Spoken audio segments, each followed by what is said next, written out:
चलो भाई, good morning भाई, गुड मॉर्निंग। पढ़ना स्टार्ट करें। पर्यटन स्थल पढ़ रहे थे कल हम, और हमने कई सारे पर्यटन स्थल लगभग 10 पढ़ भी लिए थे।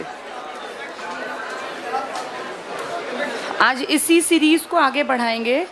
पेज 187। छोटी छोटी सी कहानियाँ सुनने से ना चीज़ें याद रह जाती हैं, इसीलिए हर एक टॉपिक के बारे में कल हमने बातचीत की थी। पेज 187 पर शायद लास्ट सफ़ीदों पढ़ा था। किसी का नारनौल ब्रांच से डाउट था कि मैम ने एक दिन कहा था कि यमुना यम की बहन है, तो उसने कहा भाई ऐसे, हाँ सूर्य की पुत्री है। फिर किसी ने कहा, कल ही किसी बच्चे ने कहा कि मैम ने बताया कि चांद से संबंध था एक परिवार का। ये सब कहानियाँ पता है क्यों बताई जाती है? क्योंकि पुराणों में ये लिखा है। ये सब चीज़ें पुराणों में लिखी हैं, और हमारी पुराणों को लोग जो विदेशी हैं ये कहते हैं ये ऑथेंटिक नहीं है, कुछ भी जिसके मन में जो आया उसने उठा के लिख दिया। लेकिन हम क्योंकि इनकी बहुत रिस्पेक्ट करते हैं, और हिंदू धर्म में पुराणों का, वेद का बहुत महत्व है। वेद को तो खैर माना गया है कि ये प्रमाण है, इसके ये प्रामाणिक है, लेकिन पुराणों का कोई प्रमाण नहीं है। और पुराणों में चीज़ों को बहुत ज़्यादा बढ़ा के, जैसे बहुत अतिशयोक्ति के साथ प्रेजेंट किया, लेकिन जो भी किया पेपर में आएगा, और पेपर में आएगा तो हमें पता होना चाहिए, इसलिए साथ साथ ये बातें बताई जाती हैं। कहीं कहीं लिखा होता है किम वदंती, ऐसे पढ़ते हो आप, इसका मतलब किसी ने कहा, किसी ने सुना। हमें नहीं पता किसने कहा, किसने सुना। ऐसे ही कहीं कहीं लिखा होता है जन श्रुति पर आधारित, इसका मतलब जनता ने ऐसा सुना था। बोलने वाला कौन था वो गायब है, और हमें नहीं पता कि किसने कहा, लेकिन पेपर में आए यम की बहन तो तुम्हें टिक करके आना पड़ेगा कि कौन कहलाती है, यमुना। सूर्य की पुत्री भी कौन कहलाती है। हाँ, जो बताया जाए वो पौराणिक चीज़ें हैं, ऐतिहासिक उनमें कहीं जिक्र आया, कहीं नहीं आया। पर क्योंकि हरियाणा जीके के ऊपर कोई ऑथेंटिक किताब तो है नहीं, ना इसकी कोई गारंटी लेता कि ये ठीक होगा। ये सब चीज़ें आधी मनगढ़ंत हैं, आधी श्रुति पर आधारित हैं, कोई स्मृति पर आधारित। यानी ये मान के चलो कि जो समाज में फैला वही लोगों ने लिख दिया। अब वो फैलने वाली चीज़ सच थी, झूठ थी, ये किसको पता, ना कोई देखने वाला था। तो ये कहानियाँ जैसी फेमस है ना, वैसी हर बार आई हैं, वही मैंने तुम्हें बता दी हैं। आज आगे पढ़ना स्टार्ट करते हैं। देखो ज़रा, लास्ट सफ़ीदों पढ़ा था ना शायद, इसके आगे क्या लिखा है? 4 पढ़ लेते हैं। एक आपगा, एक अस्थल बोहर, अस्थल बोहर, एक है चंद्रकूप, और कुबेर तीर्थ। पहले यही देख लेते हैं। सबसे पहला लिखा है आपगा। कुछ खास नहीं है, कुरुक्षेत्र में है, और पुराने टाइम में, प्राचीन टाइम में एक नदी थी जिसका नाम था आपया। आपया से ही बिगड़ बिगड़ के क्या बन गया, आपगा। तो नदी के नाम पर आधारित ये स्थल है, और ये हमारे हरियाणा के कुरुक्षेत्र में। और भगवान महादेव या भगवान शिवजी या महेश्वर, कुछ भी कह लो, कई नाम हैं इनके, इनसे संबंधित ये कोई तीर्थ स्थल है पुराने टाइम में। तो नदी के नाम पर इसका नाम आपगा, नदी का नाम आपया, इस जगह का नाम भी आपया लिख देते हैं। और किस भगवान से संबंधित है ये? महादेव। इतना बहुत। अस्थल बोहर, अस्थल का मतलब होता है बैरागी। अस्थल बोहर इस जगह का मतलब है, अगर इसको शब्दों में ढूंढें तो बैरागी। इंडिया में ना हिंदुओं के भी बहुत सारे अपने अपने विचार थे। तुमने देखा होगा हिंदुओं में कई संत महात्मा गेरुए रंग के कुर्ते पजामे टाइप के पहनते हैं। कई लोग कुर्ता पहनते हैं, नीचे धोती पहनते हैं। कुछ साधु तुमने देखा होगा जो कपड़ा तो पहनते हैं लेकिन उसको सिलवाते नहीं हैं, वो नॉर्मल कपड़े को ही बांध लेते हैं शरीर पे। देखे हैं तुम लोगों ने? जितने ये बैरागी, जो ये अस्थल बोहर वाले हैं ना, ये इसी तरह के हैं जो कपड़े को सिलवाते नहीं हैं, कपड़े को बस अपने शरीर पे भगवा रंग का वस्त्र धारण करते हैं। हिंदुओं की ही एक क्लास है ये, और इनकी खासियत है ये कान में कुंडल पहनते हैं और हाथ में कमंडल रखते हैं। अलख निरंजन पुरानी मूवीज़ में नहीं कहते थे, वो शब्द इन्हीं का है। ये एक संप्रदाय को मानते हैं जिसका नाम है नाथ, नाथ संप्रदाय। और इनका ये मानना है कि इनके पहले नाथ थे गोरखनाथ। क्या नाम था उनका? गोरखनाथ। तो अगर पूछें कि पहले गुरु किसको माना, तो गोरखनाथ को हमारे यहाँ माना गया। नाथ संप्रदाय के ऊपर कोई ऑथेंटिक किताब नहीं है, लेकिन क्योंकि चला आ रहा है, आज भी दिखता है, इसलिए हम मानते हैं कि ऐसा रहा होगा। तो इनकी खासियत है, ज़्यादातर ये साधु कनफटे रहते हैं, इनका एक कान जो है ना वो फटा रहता है। कनफटे साधु हैं, कुंडल पहनते हैं, अब तो पता नहीं पहनते नहीं पहनते, लेकिन इस विचारधारा, कई बार ट्रेन में कमंडल धारण किए हुए और वो कपड़े बिना सिले लपेटे हुए भगवा रंग के, वो कौन से साधु हैं हमारे? वो बैरागी साधु हैं, हिंदुओं की एक शाखा है ये। और अस्सल बोहर का संबंध, एक तो गोरखनाथ पहले गुरु को ये मानते हैं जो यहाँ रहते हैं कनफटे साधु, और अपने यहाँ अस्सल बोहर बनवाया था, एक जगह जो डेवलप की थी। ये एक आदमी था जिनका नाम था चौरंगी नाथ। अब शांति से सुनो और समझो, गोरखनाथ ने तुम्हारे यहाँ काम नहीं किया, इन्होंने साउथ की तरफ काम किया था, लेकिन इनकी मान्यता हमारे हरियाणा के इस अस्सल बोहर में भी है। हमारे यहाँ काम किया था चौरंगी नाथ जी ने, जो 8वीं शताब्दी, जब दिल्ली बस रही थी ना ढिल्लिका के नाम से तोमर वंश ने, तब 8वीं शताब्दी में तुम्हारे यहाँ अस्सल बोहर नाम की जगह बनाई जा रही थी। कौन से नाथ बना रहे थे? और तुम्हारे यहाँ पर एक आदमी हुए नाथ संप्रदाय में ही, जिनको भगवान के रूप में ही पूजा गया, जैसे गोरखनाथ, चौरंगीनाथ, ऐसे तुम्हारे यहाँ एक बाबा मस्तनाथ, हरियाणा के रोहतक के पास एक गांव में जन्मे बाबा मस्तनाथ, वो अपना गांव छोड़ के बाद में पूजा और ये योग और ये सब करने के लिए इस इलाके में आ गए अस्सल बोहर में। ये अस्सल बोहर पहले से ही किसने बना रखा था? तो यहाँ आके वो रहने लगे। फिर उनके 11वें जो शिष्य थे, महंत जो थे, उन्होंने कहा भाई गुरुजी ने बहुत काम किया और गुरुजी के नाम पे यहाँ यूनिवर्सिटी बनाई जाए, जिस कारण सन 2012 में यहाँ बाबा मस्तनाथ यूनिवर्सिटी बनाई गई। यानी 4 आदमियों के नाम हमें याद रखने हैं। ये अपना गुरु किसको मानते हैं? हमारे यहाँ काम किसने किया? और अपने यहाँ में किस आदमी के नाम पर है? मस्तनाथ। और एक उनका नाम भी लिख लेंगे जिनके टाइम में ये बनाई गई है यूनिवर्सिटी। तो ये 3 मेन आदमी, बाकी अब वाले तो ढेर हैं तो वो उतने फेमस नहीं हैं। ये तीनों इंपॉर्टेंट याद रखना। कनफटे साधु रहते हैं, अस्सल का मतलब होता है शाब्दिक अर्थ बैराग, तो अपने घर परिवार को त्याग देते हैं, कमंडल धारण करते हैं, कुंडल धारण करते हैं, अलख नाम का बार बार जाप करते हैं। तो ये सारी चीज़ें अस्सल बोहर से याद करनी है। कहाँ पड़ेगा ये? आपके रोहतक में। नेक्स्ट है चंद्रकूप। हमारे जो ये युद्ध हुआ था ना 18 दिन का, कौन सा युद्ध? आप सब जानते हैं। इस युद्ध में लास्ट में दुशासन का वध करके भीम ने उसके छाती को फाड़ के, जो दिखाते हैं कि उसका रक्त पिया, और उस रक्त से बाद में द्रौपदी ने अपने केश धोए थे, वो यही जगह थी चंद्रकूप। इसका निर्माण किसने करवाया था? युधिष्ठिर ने। किसने करवाया था? युधिष्ठिर ने। और बाद में इसी कुएं, चंद्र मतलब चंद्रमा और कूप मतलब कुआं, तो इसी कुएं पर आकर दुशासन के लहू से, उसके खून से अपने केश द्रौपदी ने धोए थे। तो ये फेमस जगह है चंद्रकूप। अगला क्या लिखा है? कुबेर तीर्थ। अपने यहाँ पर जो ये एक गौड़ीय मठ पढ़ा था कल, चैतन्य महाप्रभु बंगाल के साधु, उन्हीं का है। ये चैतन्य महाप्रभु से ही संबंधित है। चैतन्य महाप्रभु किस इलाके में फेमस थे? बंगाल। लेकिन आपके यहाँ भी 2 इलाके इनसे संबंधित है। कल गौड़ीय मठ पढ़ा था, आज कुबेर तीर्थ पढ़ लिया। यहाँ कुबेर की पूजा की जाती है। चारों समझ में आ गए? आपका बस नदी के कारण इंपॉर्टेंट है। महेश्वर, महादेव, शिवजी की पूजा। अस्सल बोहर में कैसे साधु? कनफटी। और कौन सा क्या धारण करते हैं? कमंडल, कुंडल, अलख का उच्चारण करते हैं और कपड़े सिलवाते नहीं हैं, भगवा वस्त्र। पहला इनका गुरु थे गोरखनाथ, अपना ये बनवाया था। अब ये अगर यूनिवर्सिटी कहें तो हाल फिलहाल में बनी है, अगर जगह कहें तो चौरंगी नाथ। और अपने यहाँ जन्मे थे बाबा मस्तनाथ, जिनके नाम की यूनिवर्सिटी है। यहाँ किसने अपना सर धोया था? द्रौपदी ने। ये कुआं किसने खुदवाया था? युधिष्ठिर ने। और कुबेर तीर्थ किससे संबंधित है? अगले 4 बोलो। ज्योतिसर। अगले का नाम है ज्योतिसर सरोवर।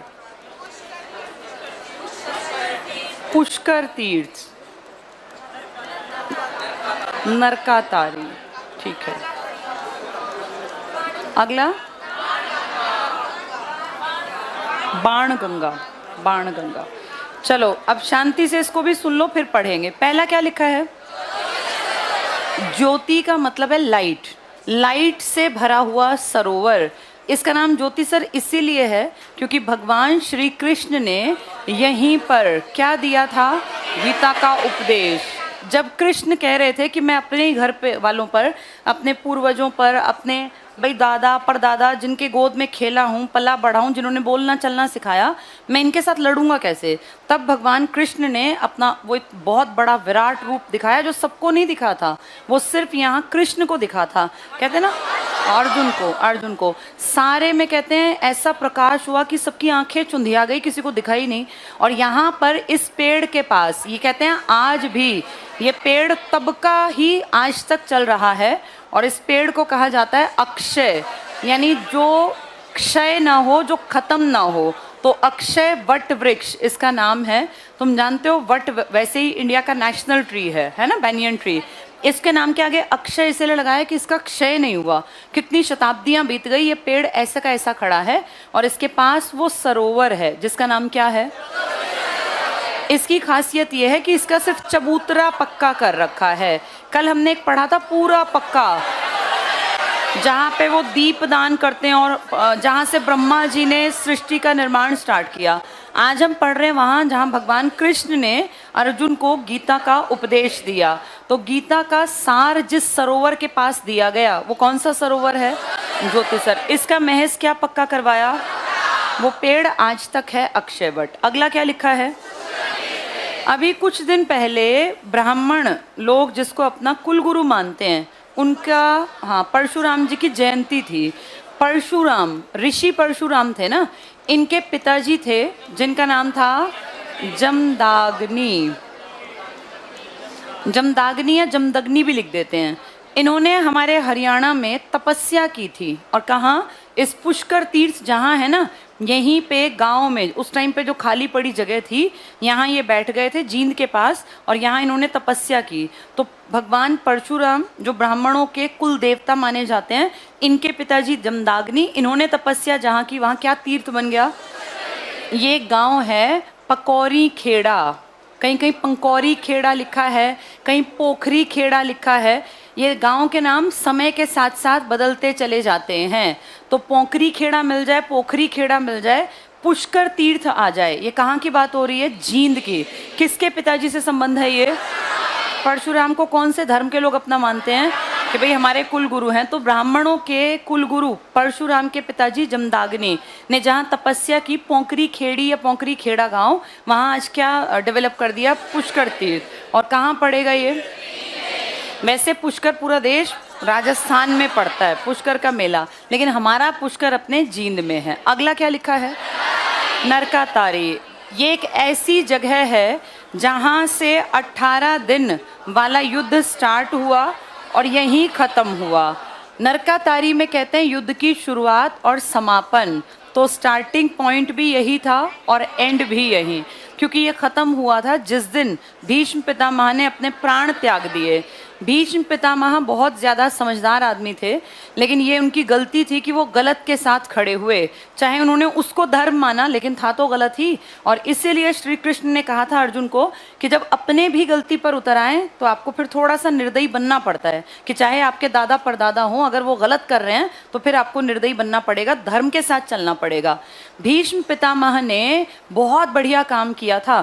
10 दिन तक, 18 में से 10 दिन तक ये सेनापति थे, पूरा काम इन्होंने संभाला। और स्टार्टिंग में ना पांडव एकदम से नहीं जीते, पांडव पीछे हटे थे स्टार्टिंग में। कभी ऐसा हुआ कि कोई दिन उनके लिए भारी था, कोई दिन उनके लिए, क्योंकि जब तक ये रहेंगे, द्रोणाचार्य रहेंगे, तब तक कुरुक्षेत्र के कौरव भी तो ताकतवर रहेंगे।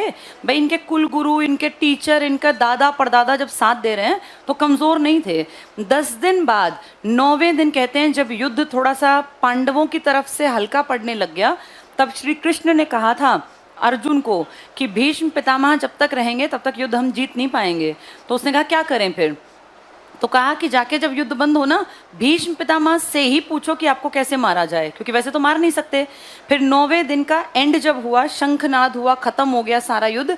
रात के टाइम ये सेनापति के पास, यानी पांडव के रिप्रेजेंटेटिव के रूप में अर्जुन गए भीष्म पितामह के पास और कहा कि अब आपका पोते के रूप में यहाँ आया हूँ और मुझे बताइए इस टाइम पर हमें क्या करना चाहिए, जैसे सेनापति अगर ताकतवर हो तो क्या करें।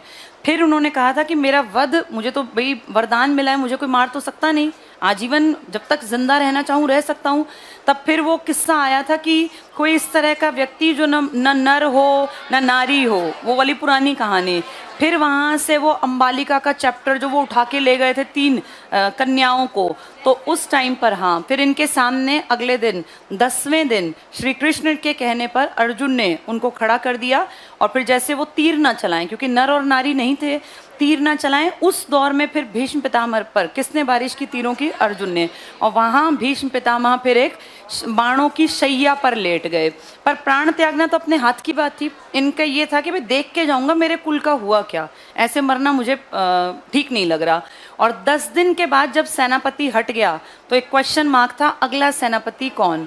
तब फिर कर्ण के पास, अब तक कर्ण शामिल नहीं था, कर्ण के पास गए थे 5 भाई और श्री कृष्ण, और कर्ण को कहा था कि तुम सेनापति बनो।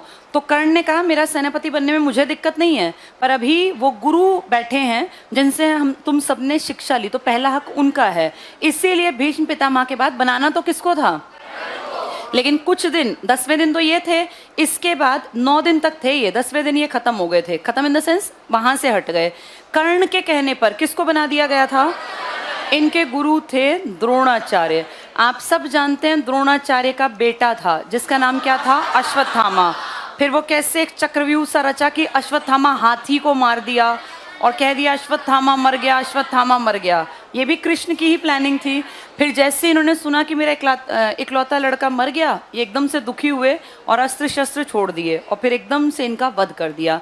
तो देखा जाए तो चीटिंग तो की गई है, लेकिन वो कहावत है ना कि भाई युद्ध में सब चलता है, तो द्रोणाचार्य को भी इस तरीके से मारा गया, वरना द्रोणाचार्य भी ना मरते। तो द्रोणाचार्य को मार दिया गया और भीष्म पितामह शेष शैया पर हैं। इसके बाद काम किसने संभाला? हाँ, अब फिर वो कर्ण के पास गया कि कर्ण तेरे कहने पे मैंने किसको बनवा दिया था? द्रोणाचार्य को। अब द्रोणाचार्य भी नहीं है, अब काम तू संभालेगा। तब कर्ण सेनापति की कुर्सी पर बैठा। फिर इसकी माँ कुंती जाके इसके सामने गिड़गिड़ाई कि देख तू ताकतवर है, बड़ा है और तेरे सामने ये कमज़ोर हैं, लेकिन ये गलत होगा अगर तू इनमें से किसी का वध करेगा। तब कर्ण ने कहा था कि आपको कोई चिंता नहीं, आपके पहले भी 5 थे, लास्ट में भी आपके 5 रहेंगे। और कर्ण के पास अगले ही दिन मौका आया, ये 4 पांडवों को मार सकता था, इस पोजीशन में था कर्ण। एक अर्जुन से तो इसका सामना वैसा नहीं हुआ क्योंकि अर्जुन इसकी टक्कर का था, बाकी सारों के सामने ये इनको मारने की स्टेज पर था, पर इसने सबको जिंदा छोड़ दिया। और फाइनली फिर कर्ण का जब रथ का पहिया फंस गया था उस युद्ध भूमि में, और जैसे ही वो रथ के पहिए को निकालने के लिए उतरा, तब वहां से फिर अर्जुन ने इसको मार दिया था। भीम ने नहीं मारा, अर्जुन ने मार दिया था इसको। ये भी देखा जाए तो चीटिंग ही थी, वो आदमी जब अपना पहिया निकाल रहा है बेचारा, तो उसको मारना गलत था। पर अगर ऐसा ना होता तो भैया फिर ऐसा नहीं हो पाता जैसा हमने देखा इतिहास। तो इस तरह कर्ण भी खत्म हुआ। फिर इनका लास्ट डेज में चौथा सेनापति बना था एक छोटे मोटे उस टाइम के महाजनपद का कोई राजा, जिसको फिर युधिष्ठिर ने मार दिया। तो इस 18 दिन में 4 देखे जाए तो सेनापति बने, जिनमें सबसे पहले लंबा सेनापति चले पितामह। पितामह के बाद दुर्योधन चाहता था बन जाए कर्ण, लेकिन कर्ण ने कहा नहीं, मुझसे पहले द्रोणाचार्य की चीटिंग से हत्या, फिर इसके बाद कर्ण और कर्ण की भी हत्या, और उसके बाद फिर लास्ट में चौथे छोटे मोटे से कोई महाजनपद के थे, उनको युधिष्ठिर ने मार डाला। और इस तरह 18 दिन बाद सब कुछ खत्म हो गया। लेकिन भीष्म पितामह ने अपने प्राण नहीं त्यागे थे, और भीष्म पितामह ने कहा मैं तब अपने प्राण त्यागूंगा जब सूरज उत्तरायण में आएगा, और सूरज उत्तरायण में आएगा तो स्वर्ग की प्राप्ति होगी। तो वो उस शेष शैया पर लेटे रहे, और जब सूरज उत्तरायण की तरफ चला तब उन्होंने अपने प्राण त्याग दिए। और कहते हैं जब प्राण त्यागे, जहाँ वो जगह कौन सी थी? तो वो नरक से उतर गए, तो स्वर्ग की तरफ चले गए। यही एक ऐसी जगह है जहाँ से युद्ध आरंभ हुआ और जहाँ युद्ध का एंड हुआ।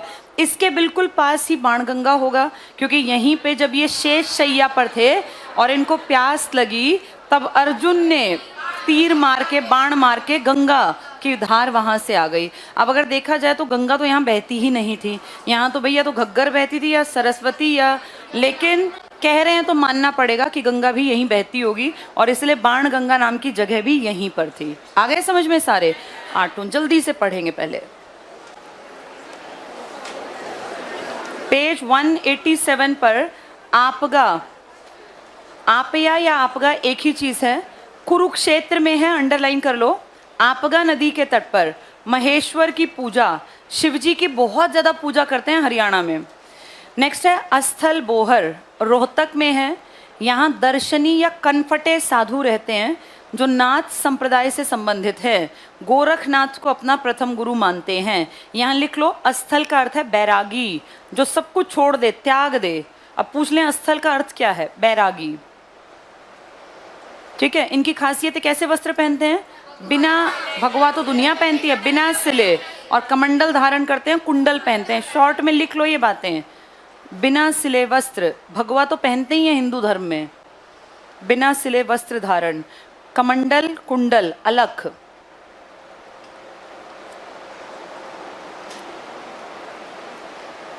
यहीं पिछले पेज पे थोड़ा सा लिख लो, लिखो बाबा मस्तनाथ। पिछले पेज पे बहुत जगह है, अगले पेज कहीं भी लिख लो बाबा मस्तनाथ। 1764 लिख लेना, 1764। रोहतक में जन्म, यूनिवर्सिटी है इसलिए काम की चीज है। रोहतक में जन्म, गांव का नाम है कंसरेती, KANS, कंसरेती, ये गांव है रोहतक में। यही लिख लो। बाद में अस्थल बोहर चले गए, बाद में अस्थल बोहर। ये स्थल किसने पहले बना दिया था? चौरंगी नाथ ने। लिख लो, अस्थल बोहर चौरंगी नाथ ने 8वीं शताब्दी में बनाया था। अस्थल बोहर चौरंगी नाथ ने 8वीं शताब्दी में बनाया था। नेक्स्ट पॉइंट में लिखो, 2012 में महंत चांदनाथ, इन्होंने यूनिवर्सिटी बनवाई। महंत चांदनाथ, इन सब के नाम में नाथ आता है, तभी ये नाथ संप्रदाय के हैं। चांदनाथ ने बाबा मस्तनाथ यूनिवर्सिटी बनवाई। चांदनाथ ने बाबा मस्तनाथ यूनिवर्सिटी। अब पूछे कोई कि कनफटे साधु कहाँ रहते हैं हरियाणा में? अस्थल बोहर। अस्थल का शाब्दिक अर्थ बैरागी। और ये कौन से आदमी को पहला गुरु मानते हैं? ये अस्थल बोहर नाम की जगह किसने बनवाई थी? और यहाँ यूनिवर्सिटी किसने बनवाई? इस चांदनाथ में। किसके नाम पर? मस्तनाथ। मस्तनाथ कहाँ जन्मे थे? हरियाणा के रोहतक के कंसरेती गांव में। चलो आगे पढ़ेंगे। अगला देखना, चंद्रकूप। यहाँ किसने अपने केश धोए थे? द्रौपदी ने। बनवाया किसने है? युधिष्ठिर ने। अंडरलाइन कर लो। महाभारत युद्ध जीतने के बाद धर्मराज युधिष्ठिर द्वारा कुरुक्षेत्र में बनवाया गया प्रसिद्ध मंदिर। यहाँ लिख लो, द्रौपदी ने केश धोए। फिर तुम्हें याद रहेगा कि ये वही इलाका है पूरा। 48 कोस में सब आ जाते हैं ये। चंद्रकूप। नेक्स्ट है कुबेर तीर्थ। चैतन्य महाप्रभु, कौन सा मठ भी था? गौड़ीय मठ। यहाँ लिख लो अपने आप, गौड़ीय मठ भी। तो एक आदमी के दो चीजें हैं, गौड़ीय मठ और ये। वो कुरुक्षेत्र में था। चैतन्य महाप्रभु। आगे अंडरलाइन करना, यक्षपति कुबेर द्वारा यज्ञों का आयोजन। तो कुबेर जो धन के देवता कहलाते हैं, उन्होंने बहुत सारे यज्ञ किए थे। कहाँ पर? कुबेर तीर्थ में। कुबेर तीर्थ किस बड़े आदमी से संबंधित है? चैतन्य महाप्रभु। जो किससे भी संबंधित हैं? गौड़ीय मठ। हैं कहाँ के ये? बंगाल के। तो बंगाली साधु कहाँ मिलते होंगे? गौड़ीय मठ में, कुबेर तीर्थ के आसपास। और ये कनफटे साधु कहाँ मिलेंगे? अस्थल बोहर में। अगला टिक कर लो, ज्योतिषर सरोवर कुरुक्षेत्र में स्थित। श्री कृष्ण ने अर्जुन को गीता का उपदेश दिया। बिड़ला मंदिर, ये मैंने आपको कई बार बताया, बिड़ला परिवार बहुत अमीर है और जगह जगह ये पूरे भारत में ढेरों मंदिर बनवा दिए, अलग अलग डायरेक्शन में। सारा खर्चा अपने आप करते हैं। एक्चुअली दिया भी भगवान ने बहुत ज़्यादा है। बिड़ला तो भाई टाटा बिड़ला, ये तो कहावत थी, टाटा बिड़ला की औलाद है क्या? इसका मतलब था तुम इतने अमीर हो क्या? तो बिड़ला ने हर जगह मंदिर बनवाया और किसी एक भगवान का नहीं, जिस इलाके में जिसकी पूजा ज्यादा थी वहां उसके नाम का मंदिर। तो हरियाणा में किसकी पूजा ज्यादा थी? श्री कृष्ण की। तो कुरुक्षेत्र में किसके नाम पर बनवा दिया बिड़ला मंदिर? श्री कृष्ण। थोड़ी सी साउंड बढ़ा दो। और श्री कृष्ण के नाम का ये बिड़ला मंदिर, इसकी खासियत है यहाँ पर क्या लिखे हुए हैं? गीता के श्लोक लिखे हैं। ये पेपर में कभी कभी आता है, गीता के श्लोक किस मंदिर की दीवारों पर हैं? बिड़ला मंदिर 1952 में बना था। ये टिक कर लो, बिड़ला मंदिर। यहाँ लिख लो 1952 गीता के श्लोक। और आगे टिक करना, ये कृष्ण के लिए है, बाकी जगह जगह अलग अलग मंदिर है इनके। ज्योति सर के निकट स्थित है। ज्योति का मतलब क्या बताया? लाइट, प्रकाश। और सर का मतलब सरोवर या सार भी हो सकता है कि दिमाग जो है खुल जाए, आपकी प्रॉब्लम जितनी दिमाग में वो सब हट जाए। ज्योति सर। दूसरी तरफ आ जाओ, पुष्कर तीर्थ कहाँ है ये? जींद में। भगवान परशुराम के पिता जमदाग्नि ने तपस्या की थी। पूर्णिमा के दिन सरोवर में स्नान करने से ब्रह्मा विष्णु महेश की आराधना पूरी होती है। नरकातारी या अनरक, महाभारत में वर्णित ये तीर्थ सरस्वती नदी के किनारे है। और कितने दिन तक भीष्म पितामह? 10 दिन बाद फिर किसने कमान संभाली? द्रोणाचार्य। यहाँ ऊपर ये लिख लो, जल्दी से लिखो। 10वें दिन, इसी पेज पर 10वें दिन भीष्म बाणशैया पर। 10वें दिन भीष्म बाणशैया पर। 11वें दिन कर्ण का लिख लो, कर्ण का युद्ध में आगमन। अरे कर्ण आएगा तभी तो बनेगा ना द्रोणाचार्य, पहले कर्ण आएगा। लिख लो, कर्ण का युद्ध में आगमन। तुमने सेनापति थोड़ी लिखा है, युद्ध में आगमन यहीं लिखो, कॉमा लगा के। द्रोणाचार्य को सेनापति बनाया गया। बनाना कर्ण को ही था, बाद में फिर कर्ण भी बनेगा। द्रोणाचार्य को सेनापति बनाया गया। किसके कहने पर हुआ ये कर्ण के कहने पर, वरना दुर्योधन तो कह रहा था कि तुम ही बन जाओ, ये गुरु जो हैं ये उतना नहीं कर पाएंगे काम। यहीं लिख लो, 15वें दिन अश्वत्थामा का वध। 15वें दिन अश्वत्थामा का वध। 16वें दिन कर्ण सेनापति। अश्वत्थामा किसका बेटा है? द्रोणाचार्य का। तो वो मरते ही फिर सब खत्म हो गया। लिख लो, 16वें दिन कर्ण सेनापति। और 16वें दिन ही लिखो, भीम ने दुशासन का वध किया। भीम ने दुशासन का वध किया। शकुनी मरा था कि जिंदा रहा था? किसने मारा था? सहदेव ने मारा था। लिख लो, 18वें दिन सहदेव शकुनी को मार देता है। और 13वें दिन तो हमें पता ही क्या घटना हुई थी, चक्रव्यूह वाली, वो हमने अलग से याद कर रखी है, लिखी नहीं। 18वें दिन सहदेव ने शकुनी को मारा। ठीक है, चलो अब आगे बढ़ते हैं। बाण गंगा, कुरुक्षेत्र में स्थित भीम कुंड बाण गंगा तीर्थ है। यहाँ अर्जुन ने धरती में बाण से गंगा नदी का उद्भव किया था। ये 8 हमारे कंप्लीट। अगला क्या लिखा है? राम राय। इससे अगला पांडु पिंडारा। नेक्स्ट भद्रकाली शक्तिपीठ।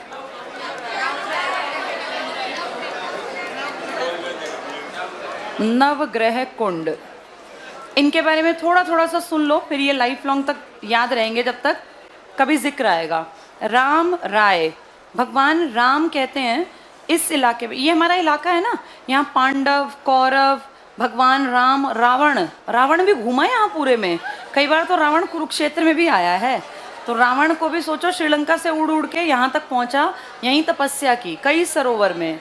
तो राम राय हमारे भगवान राम से संबंधित है। और कहते हैं जब वो वनवास में थे तो भगवान राम, लक्ष्मण और सीता हरियाणा के किस इलाके में भी आए थे? राम राय में, इसलिए इसका नाम पड़ गया राम राय। एक बार उसको बोलो जरा, देखे इनमें से नालायक जो बात कर रहा है इनको बाहर करे। अगला नाम क्या लिखा है? पांडवों ने 18 दिन के युद्ध में जो भी किया, छल कपट, क्योंकि वो जरूरी था। फाइनली ये युद्ध जीत गए, लेकिन जीतने के बाद अपने घर वालों को इस तरह से मार के आदमी कभी खुश नहीं रहता, और इसी कारण ये भी दुखी थे। और इस दुख से इतने दुखी थे कि बाद में ये हिमालय पे चलते चलते चलते ही मर गए। इनमें से कोई जिंदा नहीं बचा।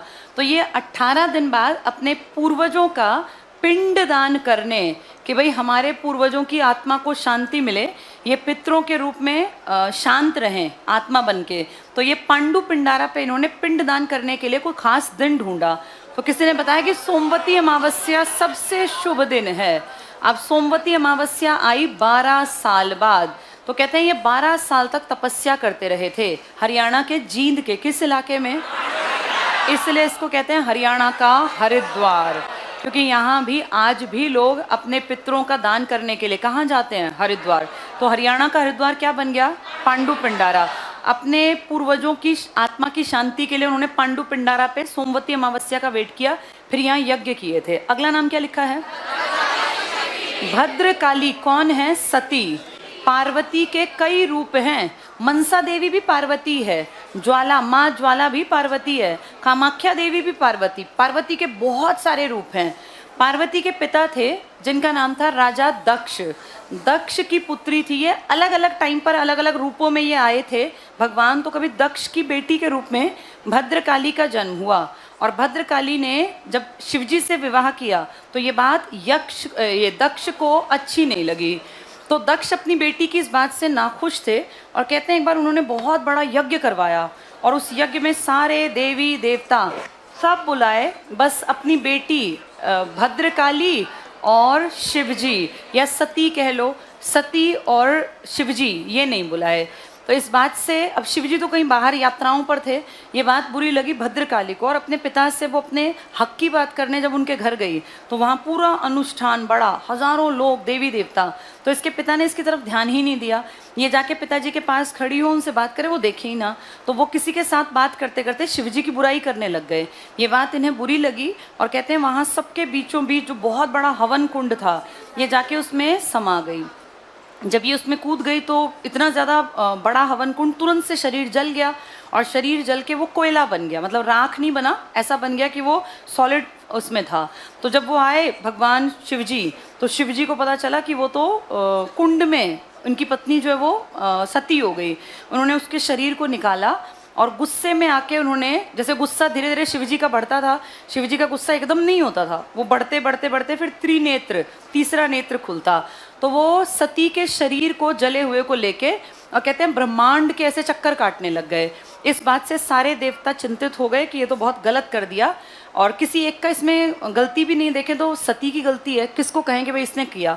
इसके पिताजी ने नहीं बुलाया तो नहीं बुलाया, लेकिन अब ये गुस्से वाली बात शिवजी तो नहीं मानेंगे, तो इसका बीड़ा उठाया विष्णु भगवान ने कि भाई मैं पालन करता हूँ, मुझे बचानी है धरती।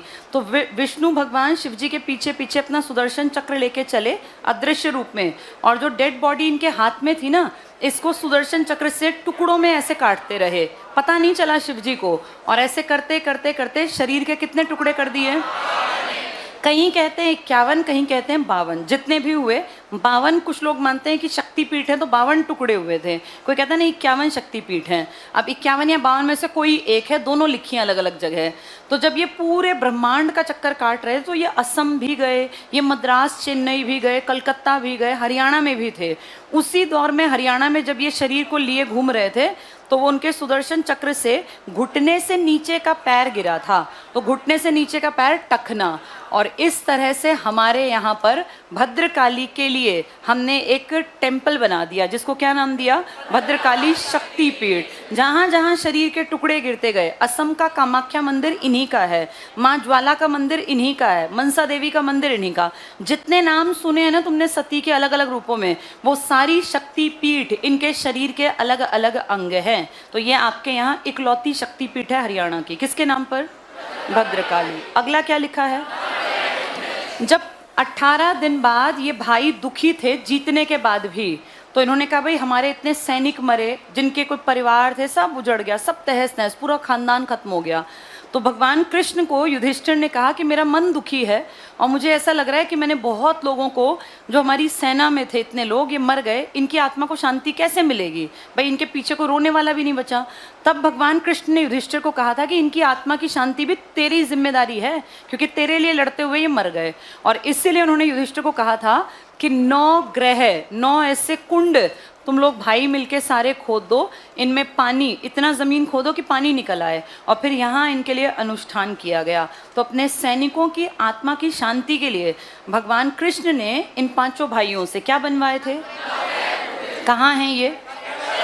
और इसीलिए नवग्रह कुंड की काशी कहलाता है, या हरियाणा की छोटी काशी कहलाता है। इन नवग्रह कुंडों की स्थापना सैनिकों की आत्मा की शांति के लिए स्पेशल, अपने पूर्वजों के लिए क्या किया था, और सैनिकों के लिए, और वो केश धोने वाला कुआं चंद्रकूट। चलो जल्दी से पहले इनको पढ़ लेते हैं।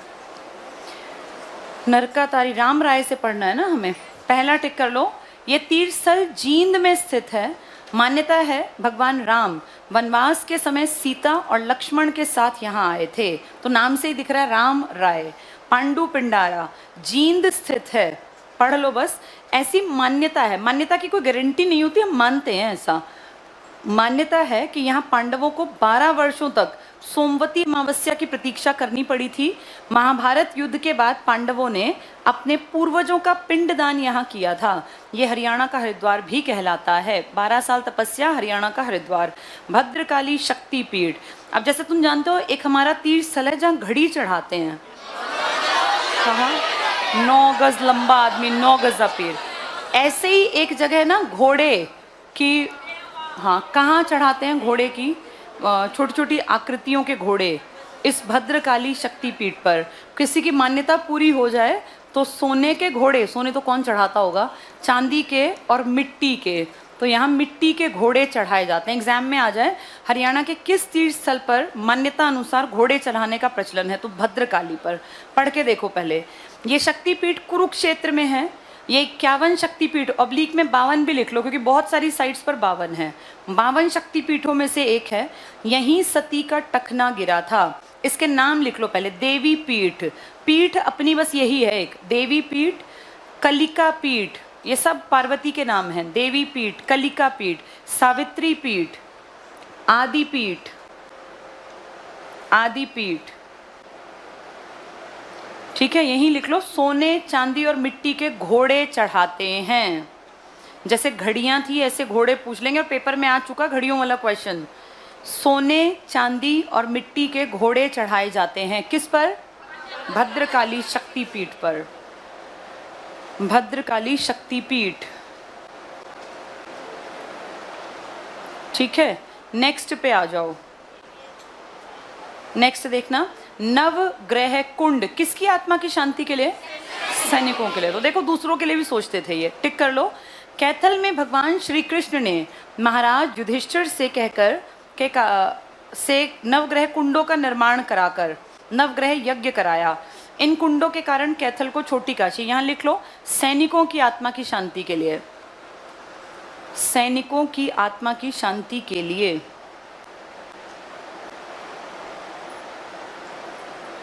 अगला टिक करना, तोशाम के पंच तीर्थ। तोशाम, तोशाम किस पहाड़ी पर है? कोई पूछा तोशाम की पहाड़ी किसका पार्ट है ना? दिमाग थोड़ा यूज करो। नीचे की तरफ कौन से पहाड़ हैं? अरावली। अरावली पे क्या तुम्हारे यहाँ कोई पुराना ज्वालामुखी का एग्जाम्पल है? कहाँ पर? ढोसी। ढोसी पे क्रेटर मैंने बताया था, ढोसी हिल्स। कितनी ऊंचाई है इसकी? और कौन सा गांव था वो? कुलताजपुर। ये जो अरावली का हिस्सा है ना, ये भिवानी के आसपास भी तोशाम की जो पहाड़ियां हैं ना, ये अरावली का ही तो पार्ट है, तो वही है तोशाम के पंचतीर्थ। भिवानी से तोशाम की पहाड़ियां लिख लो, अरावली, अरावली रीजन है ये। पर 8 पानी के कुंड बने हुए हैं जिसे पांडव तीर्थ भी कहते हैं। तो एक तो नवग्रह कुंड पांडवों ने बनवाए, किसकी शांति के लिए? सैनिकों। और ये तोशाम के पंचतीर्थ भी पांडव तीर्थ। ढोसी, अच्छा पहले ये समझा तो दूं मैं। अगला क्या है? ढोसी वैसे मैंने तुम्हें बता रखा है, ढोसी। इससे अगला क्या है? और मार्कंडेय। कौन सा? पुंडरीक। पुंडरीक सरोवर और कालेश्वर। कालेश्वर मठ या मंदिर? कालेश्वर, तो फिर ये मंदिर है, तीर्थ मतलब मंदिर है। कालेश्वर महादेव मठ भी है और कालेश्वर महादेव मंदिर भी है। मठ है यमुनानगर में, मंदिर है कुरुक्षेत्र में। ध्यान से सुन लो फिर ये आसान दिखेगा। पंचवटी, कहते हैं 5 पेड़ थे वट के, इसलिए नाम क्या पड़ गया? पंचवटी। जब ये 5 पांडव अपने अज्ञातवास में थे 1 साल के में, कि उस दौरान ढूंढना नहीं है, अगर ढूंढे गए तो फिर से वापस पूरा टाइम निकालेंगे जंगलों में। उस टाइम पर ये 5 पांडव और द्रौपदी इस इलाके में आए थे और यहीं छिपके रहे थे वो। तो यहाँ एक घाट बना हुआ है, द्रौपदी घाट। द्रौपदी घाट कहाँ है? पंचवटी में, आपके पलवल में पड़ेगा। इस पंचवटी का एक नाम, पंचवटी वैसे फेमस हुआ, लेकिन कहते हैं कि ये दूसरा नाम पोचवन करके भी इसका एक नाम था। और जो ये बेल्ट यूपी की तरफ है ना, इसका ही एक पार्ट है ये। यूपी की तरफ भगवान कृष्ण के बारे में लोग मान्यता बहुत ज़्यादा रखते हैं, बलराम के बारे में, तो कहते हैं उसी से संबंधित है ये वाला इलाका भी। मार्कंडेय एक ऋषि थे और मार्कंडेय ऋषि के पिता और माँ, पहले इनका जन्म जब नहीं हुआ तो बड़े दुखी थे कि भाई पुत्र नहीं है हमारा। तो उन्होंने भगवान की बड़ी भक्ति की, शिव जी की। तो शिव जी प्रकट हुए और कहा भाई 2 ऑप्शन हैं, नालायक बेटा चाहिए, गुणहीन नालायक पूरी जिंदगी तुम्हारे साथ रहेगा। अगर तुम्हें तेजस्वी गुणवान लड़का चाहिए तो 16 साल की उम्र होगी बस। किसी को वो श्राप मिला हुआ था कि उसको 16 साल धरती पे काटने हैं और उसको यहाँ आने का एक रास्ता चाहिए था। तो फिर इनके पिताजी ने कहा कि भाई नालायक बेटे का मुझे क्या करना, बेटा हो तो बेशक कमजोर लेकिन हो तो गुणवान। इस तरह से किसका जन्म हुआ? मार्कंडेय बचपन से ही शिवजी की भक्ति करते थे। शिवजी की भक्ति इतनी ज़्यादा करते थे कि 24 घंटे बस भगवान शिव इनके दिमाग में थे। जब ये 15 साल के हुए तो इनकी माताजी ने कहा कि बेटा तेरा जीवन तो भगवान ने बड़ी मुश्किल से हमें दान में दिया था और 16 साल का जीवन था, अब तेरा अंत समय निकट आ गया। जैसे ही ये मार्कंडेय को पता चला वो और ज़्यादा भक्ति करने लग गए, दिन रात उठते बैठते बस भगवान शिव भगवान शिव। तो जब इनका अंत समय आया, और अंत समय में हमें लेने कौन आता है? यमराज। तो जैसे ही यमराज आए, भैंसे पे बैठ के आते हैं वो, तो यमराज को लगा कि भाई ये बैठा लड़का यही ले जाना है। अब वो एक रस्सी सी ऐसे फेंकी गले में, वो जहाँ बैठा था वहाँ नीचे शिवलिंग था। बाय चांस वो गले की जगह शिवलिंग में घुस गई रस्सी, और यमराज बिना देखे अपना चल पड़े। और चलते जाएं, वो शिवलिंग को प्रेशराइज करके उखाड़ते जाएं। वो जैसे ही शिवलिंग उखड़ा, एकदम से शिवजी गुस्से में आ गए। तो शिवजी प्रकट हुए और यमराज से उनका युद्ध हुआ। उस युद्ध में यमराज को हारना था और शिवजी को जीतना था। तो शिवजी ने कहा तेरी गलती है और तेरी ये गलती माफ़ नहीं होगी, तू हार भी गया, अब तू यमराज है लेकिन इसलिए छोड़ रहा हूँ, पर आगे से मेरे इस ऋषि को हाथ मत लगाना। किसको? और कहते हैं यहाँ महामृत्युंजय का जो ये मंत्र है ना, जो कहते हैं जिससे मृत्यु नहीं होती, उसका जाप शुरू हुआ था। तो मार्कंडेय ऋषि अमर हो गए। अमर इस धरती पर 8 लोग हैं बस, जिनमें से कौन से ऋषि भी हैं? मार्कंडेय। और किसने पंगा लिया था? यमराज ने। किससे? शिवजी से। और वो शिवलिंग को उखाड़ने के चक्कर में ये बच गए थे, तो फिर ये अमर ही हो गए, मार्कंडेय ऋषि। पुंडरीक सरोवर, पुंडरीक सरोवर हमारे यहाँ है और ऐसा माना जाता है कि इसका जल जो है वो पुराने सतयुग से आज तक इसका जल कभी सूखा ही नहीं। दुनिया इधर से उधर हो गई, वर्ल्ड वॉर हो गए, दुनिया मर गई, जी गई, लेकिन इसका सरोवर का जल आज भी अमृत समान है। किस सरोवर का? अगला क्या लिखा है? महादेव के नाम पर 2 हैं ये, कालेश्वर महादेव मठ यमुनानगर, जो 12 मठ नहीं थे दुनिया में, एक रामेश्वरम एक हमारा, पहाड़ियाँ बताई थी मैंने वहाँ पर। कालेश्वर महादेव का मंदिर है। तो कहते हैं एक बार रावण जब अपने यहाँ आया था, वापस जा रहा था, तो वो यान में आता था, उस टाइम में उसका देखा ना रथ सा होता था, तो वो रथ जब आया यहाँ पर, पुष्पक विमान जिसको बोलते थे, इस एरिया में आके कुरुक्षेत्र में वो थोड़ा डगमगाने लगा, ऐसे हिलने लग गया अजीब तरह से, तो जैसे कोई ताकत हो धरती के अंदर। तो रावण, थोड़ा क्यूरियोसिटी थी उसको, उसने सोचा यहाँ क्या है, देखता हूँ ये इतना मेरा पुष्पक विमान क्यों इतना डगमगा रहा है। तो उसने पुष्पक विमान को नीचे उतारा। वहाँ पर क्या था? वहाँ पे भगवान शिवजी का शिवलिंग था। अब ये शिवजी का पक्का भक्त था, रावण तो शिवजी का बहुत बड़ा भक्त था ना, ये वहाँ बैठ गया और लंबी तपस्या की इसने। तो वहाँ फिर शिवजी प्रकट हुए और शिवजी ने कहा भाई तुम बड़ा बहुत लंबी तुमने तपस्या की, तुम बड़ा ज्ञानी टाइप के पुरुष हो, बताओ क्या तुम्हें वर चाहिए। बोला वर तो बाद में मांगी जाएगी, पहले ये किसी को बताने मत देना, पता ना चले कि मैं यहाँ उतरा हूँ। तो उन्होंने देखा आसपास वैसे एक नंदी बैल खड़ा था, तो कहते हैं कि नंदी को वहाँ से हटा दिया। ये इकलौता ऐसा मंदिर है भगवान महादेव का, जहाँ नंदी की पिक्चर नहीं है। नहीं तो हर जगह शिवलिंग के साथ नंदी ज़रूर मिलता है, यहाँ नंदी बैल नहीं है। इसका कारण ये बताते हैं कि रावण ने ये मांगा था कि भाई मैं यहाँ उतरा हूँ, ये बात किसी को पता ना चले, तो उसका कोई साक्षी ना रहे, और साक्षी इकलौता नंदी था। तो एग्जाम में आ जाएगा, हरियाणा में वो एकमात्र अकेला अपने प्रकार का मंदिर जहाँ नंदी बैल भगवान शिव के साथ नहीं दिखता। तो कौन सा मंदिर है वो? कालेश्वर महादेव मंदिर। मठ में है बैल, जो यमुना नगर में है, मंदिर में नहीं है। और किसके कहने पर नहीं है ये? रावण के। जल्दी से पढ़ेंगे। भद्रकाली हुआ नवग्रह तो शाम ढोसी। ढोसी पर आ जाओ। नारनौल में स्थित महर्षि च्यवन की तपोभूमि है। और किसका एग्जाम्पल है ये हरियाणा में? ये हाँ, ज्वालामुखी क्रेटर दिखता है ऊपर से कि भाई ये क्रेटर रहा होगा, लिख लो यहाँ, ये ज्वालामुखी। अब तो खैर ये सोया हुआ, ऐसा नहीं है कि ये कभी फटेगा, लेकिन एक टाइम पर था ज्वालामुखी। और कितने हजार साल ये च्यवन ऋषि बैठे रहे? 7000 साल। कौन सा प्राश? ये च्यवन प्राश, इन्हीं की देन है। पंचवटी टिक करना। पलवल में, पहले यहाँ लिख लो, पचोवन मंदिर है इसका नाम, पेपर में आ जाएगा पचोवन मंदिर, फिर तुम ढूंढते रहोगे। इसी का नाम है पंचवटी का, पचोवन। पचोवन मंदिर ये मुख्य रूप से हनुमान का है, बालाजी का भी कह देते हैं, बाकी सारे भगवानों की मूर्तियां यहाँ हैं। लिख लेना ये पचोवन मंदिर, मुख्य हनुमान मंदिर।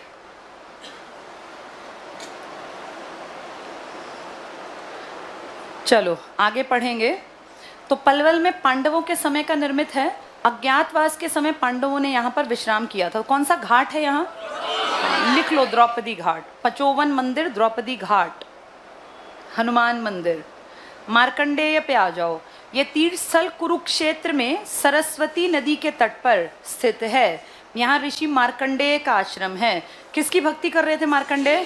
कितनी उम्र में?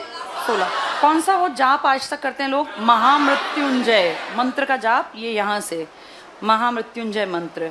पुंडरीक सरोवर कुरुक्षेत्र को काट देना, कैथल में है, लिख लो कैथल।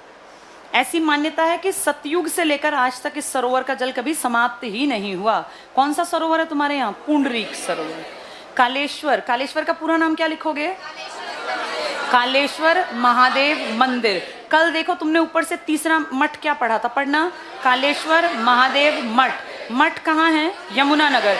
ये भी शिवजी का है, लेकिन ये 12 में से अपने इंडिया के 2 में से एक मठ है। कालेश्वर महादेव मंदिर भी शिवजी का है, लेकिन इसकी खासियत है यहाँ क्या नहीं है? नंदी बैल। ये खास बात है, यहाँ लिख लो, पहले टिक कर लो। कुरुक्षेत्र मान्यता क्या है? सूर्य ग्रहण के समय यहाँ स्नान करने से मनुष्य पाप से मुक्त हो जाता है। यहाँ लिख लो, महादेव हैं पर नंदी नहीं है। इकलौता मंदिर है ये शिवजी का, नंदी नहीं। किसके कहने पे ये नंदी हटे थे? तो रावण यानी यहाँ उतरा था इस एरिया में, ब्रैकेट में रावण के कहने पर। तो हरियाणा का इकलौता पूरे देश का ऐसा मंदिर जहाँ शिवलिंग के साथ नंदी की पिक्चर नहीं है, या नंदी का कोई इस तरह का वो नहीं बनाया, यह है कालेश्वर महादेव मंदिर। सन्निहित तीर्थ और वाल्मीकि आश्रम, जल्दी से ये 3 पढ़ लेते हैं, बस लास्ट आ गया। सन्निहित तीर्थ को सुन लो। कहते हैं कि यहाँ पर भगवान विष्णु का परमानेंट यहीं स्थान है, यहीं रहते हैं वो। इससे अगला क्या है? वाल्मीकि। वाल्मीकि को थोड़ा सा सुन लेना। वाल्मीकि आश्रम हर जगह है, क्योंकि वाल्मीकि ऋषि बहुत बड़े आदमी थे, लेकिन फेमस है ज़्यादा कुरुक्षेत्र का। यहाँ एक बाबा लक्ष्मण गिरी महाराज थे, उन्होंने जीवित नहीं समाधि ले ली थी और यहीं वो खत्म हो गए थे, या धरती में समा गए थे। एक जगह है 21 ग्राम, 21 ग्राम, इसी को 21 गांव कहते हैं। और यहाँ पर एक तीर्थ है जिसका नाम है ढूंढू। कहते हैं जब भीम ने प्रण लिया था ना कि मैं किसको मार दूंगा? दुर्योधन को। और दुर्योधन जो है भाग के छिप गया था एक तालाब में जल समाधि लेके। वो तालाब ये वाला था, ये था 21 गांव में। तो घूमते घूमते भीम उसकी तलाश में था ही, इस गांव में पहुंचा। फिर जब इसमें आया तो उसको पता चल गया कि यहाँ छिपा हुआ है। यहाँ उन्होंने किसको ढूंढ लिया था? दुर्योधन। और ढूंढने के कारण इसका नाम क्या पड़ गया? ढूंढू तीर्थ। तो ढूंढू तीर्थ में किसको ढूंढा गया? दुर्योधन को। जल्दी से लास्ट टिक कर लो। सन्निहित तीर्थ कुरुक्षेत्र में है। रामायण काल में रावण द्वारा भगवान रुद्र की प्रतिष्ठा। भगवान रावण, ये जो ये है ना रावण, रावण बहुत ज्यादा भक्त था, बहुत बड़ा भक्त। किसका? इसने शिवजी की पूजा नहीं की, इसने रुद्र के रूप में इनकी प्रतिष्ठा की। प्रतिष्ठा का मतलब होता है जब कोई मूर्ति स्थापित करते हैं ना, तो फिर वहाँ 24 घंटे लगातार इनके बारे में पूजा करते रहते हैं। रुद्र की प्रतिष्ठा किसने की थी? ये इम्पॉर्टेंट है, अंडरलाइन करना। रामायण काल में रावण द्वारा भगवान रुद्र की प्रतिष्ठा स्थापित की गई, भगवान विष्णु का स्थायी निवास। एक चीज और इम्पोर्टेंट लिख लो, कहते हैं यहाँ स्नान करना अश्वमेध यज्ञ के बराबर है। ये लिख लो। कहाँ स्नान करना? सन्निहित तीर्थ में। और ऐसी मान्यता है कि सरस्वती में जो 7 नदियां गिरती थी ना, सप्त सैंधव, वो यही इलाका था। सरस्वती, 7 नदियां, जहां भगवान विष्णु का परमानेंट निवास था। तो एग्जाम में आ जाएगा, कहाँ स्नान करने को अश्वमेध यज्ञ के बराबर माना गया? सन्निहित। कौन हमेशा रहता है यहाँ? विष्णु भगवान। कौन सी नदियां गिरी थी यहाँ? सरस्वती के साथ 7 नदियां। वाल्मीकि आश्रम टिक करना। कुरुक्षेत्र में महर्षि वाल्मीकि का मंदिर, बाबा लक्ष्मण गिरी जी महाराज ने जीवित समाधि ली। तीनों लोकों में सबसे दुर्लभ माना जाता है। जगह जगह है, लेकिन ये फेमस कुरुक्षेत्र का है। लास्ट पे आ जाओ, ढूंढू तीर्थ, जींद का वो स्थान जहां दुर्योधन का वध हुआ था। ढूंढू तीर्थ कौन से गांव में है? ये 21। कहते हैं ये 21 दिन बाद मिला था, ऐसी मान्यता है, इसलिए इसका नाम पड़ गया 21 ग्राम। आज हमने एक पार्ट पूरा कर लिया, चलो बाकी बाद में पढ़ेंगे।